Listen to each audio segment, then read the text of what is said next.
Hello, my name's Linda Martin, and just recently I've had a lot of inquiries from my customers about the use of hinges. Many of you feel it's very daunting to add a hinge to an egg, and providing you follow the very basic guidelines for this, you should be absolutely fine. One of the things that some people try to do is use the wrong kind of glue to attach the hinge to the eggshell. You're actually putting a lot of strain on the hinge, so you do need to use a two-part epoxy glue for this, and the one that I recommend is the Devcon 5-minute epoxy. Now when you mix this up, you have to mix equal quantities, and never ever open the egg up to check whether or not the hinge is set in place. You always check where you've mixed up your glue. That way you won't have any accidents and have hinges sort of sliding off the egg, or worse still, breaking it. So that's the important thing. So use an epoxy glue. Now, in terms of the size of hinge to use, some people have said, well, what size hinge do I use for a goose egg? What about a smaller egg? What about the bigger ones? It's not the size of the egg necessarily, it's what you're doing with it that's the important thing.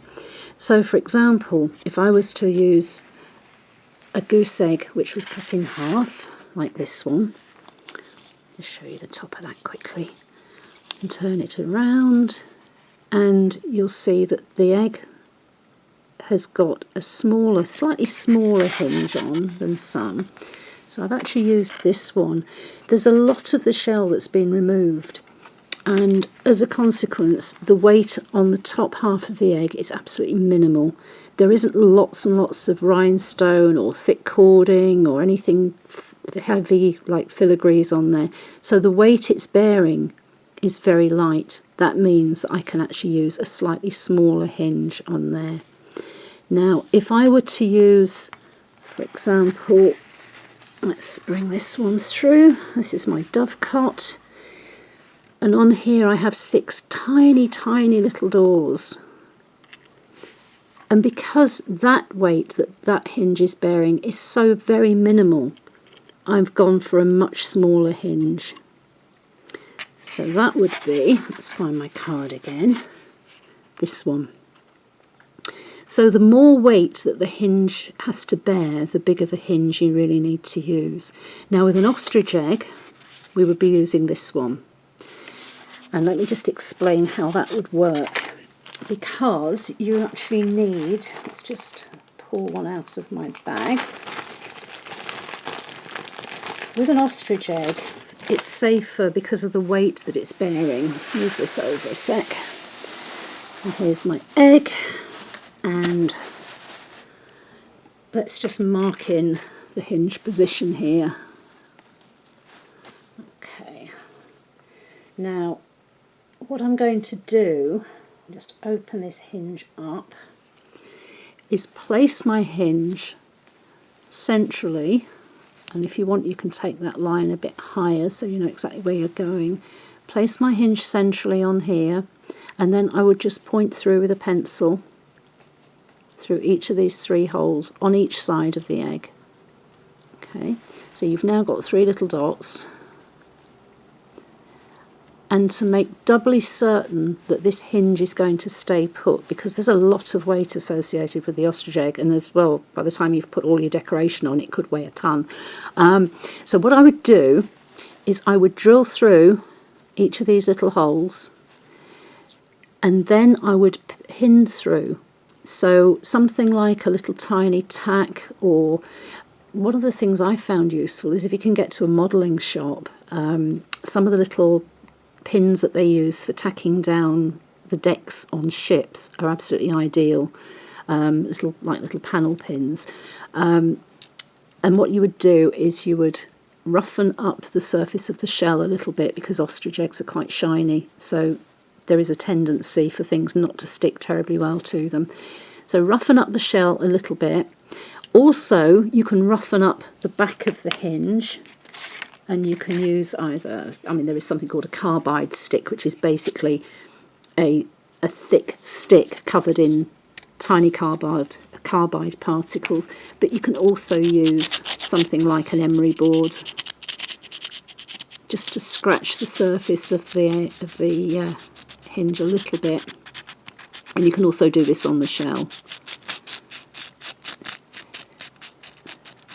Now, as with all hinges, one of the useful tips is to apply a very thin line of Vaseline just on the inside of the hinge, assuming that your hinge barrel is going to be sticking outwards like this. So what you would do is apply a thin line of Vaseline down here, and then when you put the epoxy on either side of the hinge, you'll find that it prevents it from flooding into that central hinge pin and getting everything jammed up completely.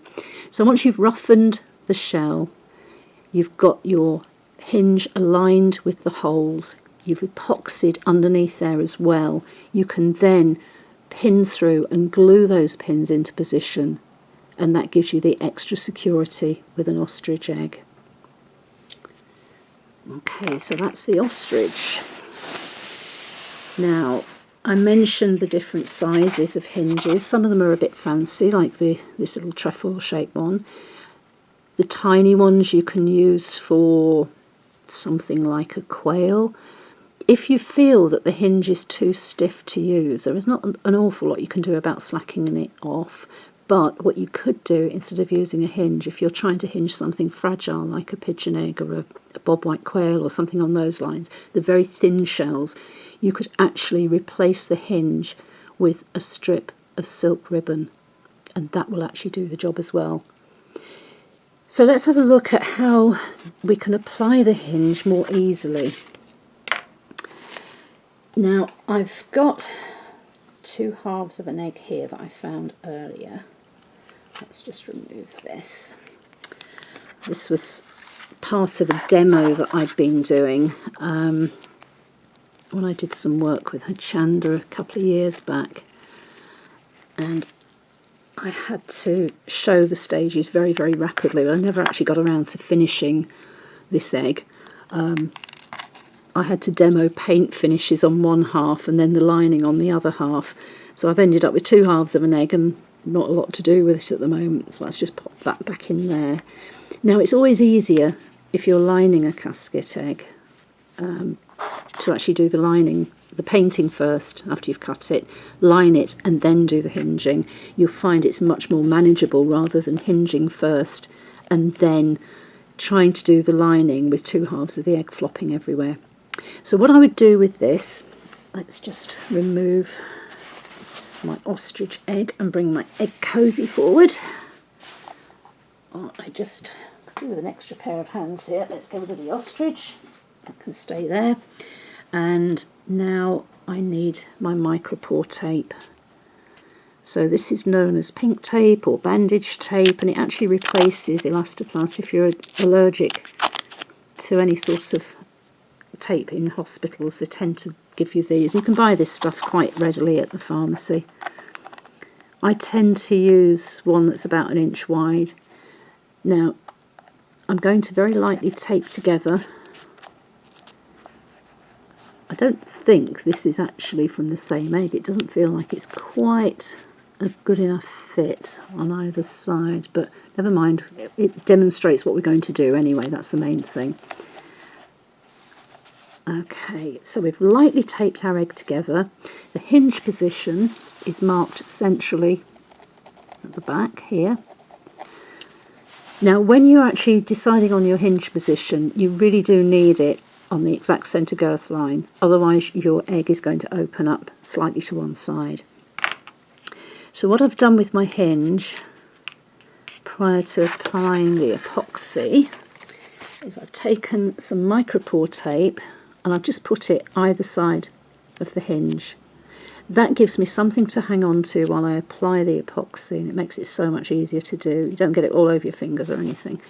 Once it's glued, you just literally take that hinge and position it centrally over your guideline. Gently press down, remembering that you've got your Vaseline to stop the epoxy from sliding inwards. You can actually skip that stage if you feel confident enough, but if you're not very used to using hinges, then I suggest you do actually use the Vaseline technique. Make sure it's lining up nicely with the join on the 2 shells, and then just leave it to set. Job done. Okay, and always, as I said before, always check the area where you've mixed up your epoxy, and make sure that that has set properly. Now there's one other thing that I want to show you. I did hope that I had my butterfly egg at home with me, but unfortunately I haven't. So let's have a look at this one. Now this I did ages and ages ago, and it's called The Secret Drawer. And this is a different way of using a hinge. So you've got the egg braced on one half, the filigree decoration disguising the fact that it's actually going to open on the other half.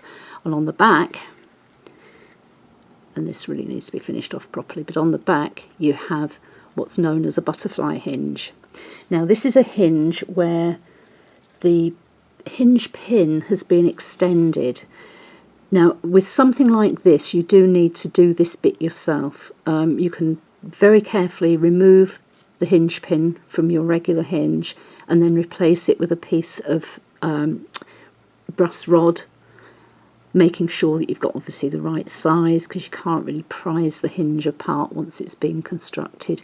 And then you'd need to contour that as well to the shape of the egg. So basically what you're doing is looking at something on these lines but with a much longer pin. And let's just find, you have to excuse the state of this.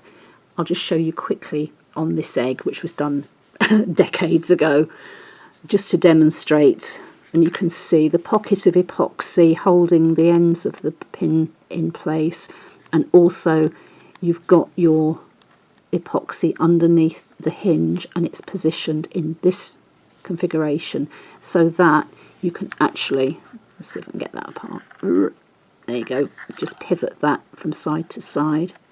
Then the filigree decoration, if you put that stretching across, right the way across half of the egg, but only gluing it to the top and bottom, that will prevent the drawer from sliding in that direction.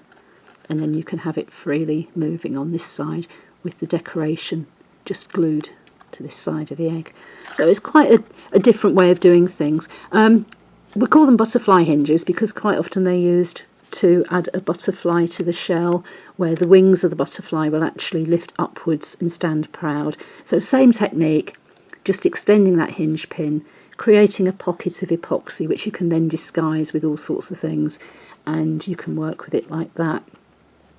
So really the important things to take away from all this are: use the right sized hinge for the right job, make sure that your hinge barrel doesn't get gunged up with epoxy by adding that little fine line of Vaseline to it. Make sure when you put your hinges on, if you were doing something say like an oval door, make sure that the hinge position is slap bang in the centre girth line on your egg. Otherwise things will open up slightly to one side, you get a tilt going upwards. And just basically be very careful with them. Use the micropore tape or something similar so that you can actually control where you're placing the hinge down on the shell, instead of just trying to stop yourself from getting messed up with epoxy by getting it all over your fingers. So I think that's just about all I can tell you about the hinging process, other than don't be frightened of it. If you're doing something with lots of intricate cut work, or you're doing something like these tiny little doors, you could actually cut. I'll just show you on this one. When I hinge something like this, I would actually, before doing anything else, before I cut out all of the doors, to get them back in the correct position, because let's face it, you're relying on your eyes to gauge the correct size of each door to make sure they're all as equal as you possibly can get them.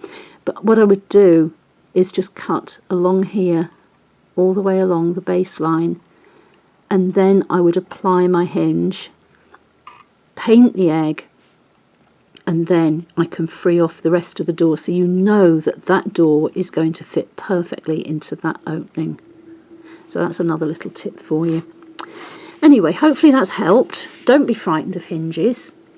It's something that a lot of people I know don't like to do because they've maybe had some breakages.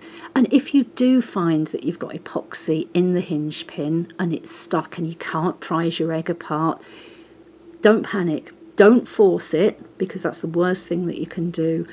If you've got access to a soldering iron, just hold the soldering iron onto the side of the hinge. Eventually the heat from the soldering iron will heat up your hinge and soften the glue underneath it, and you can remove it. But don't go and pick it up straight away, because it's going to get really, really hot before that happens. Sometimes you can remove it by using a hairdryer, but you really need that extra heat of the soldering iron to get the hinge off, and then you can start again. Okay, so let's hope that's helped. Let's see lots and lots of hinged eggs from now on, and you'll find that you can do so many different things now once you've mastered hinging. Okay, again, thanks for watching. If you want to see more, you can go to my website at www.lindamartineggdesigns.com. If you want to message me at all, I'll show my email address at the end of the video. And please feel free to ask questions and comment. Okay, thanks. We'll see you again soon. Bye for now.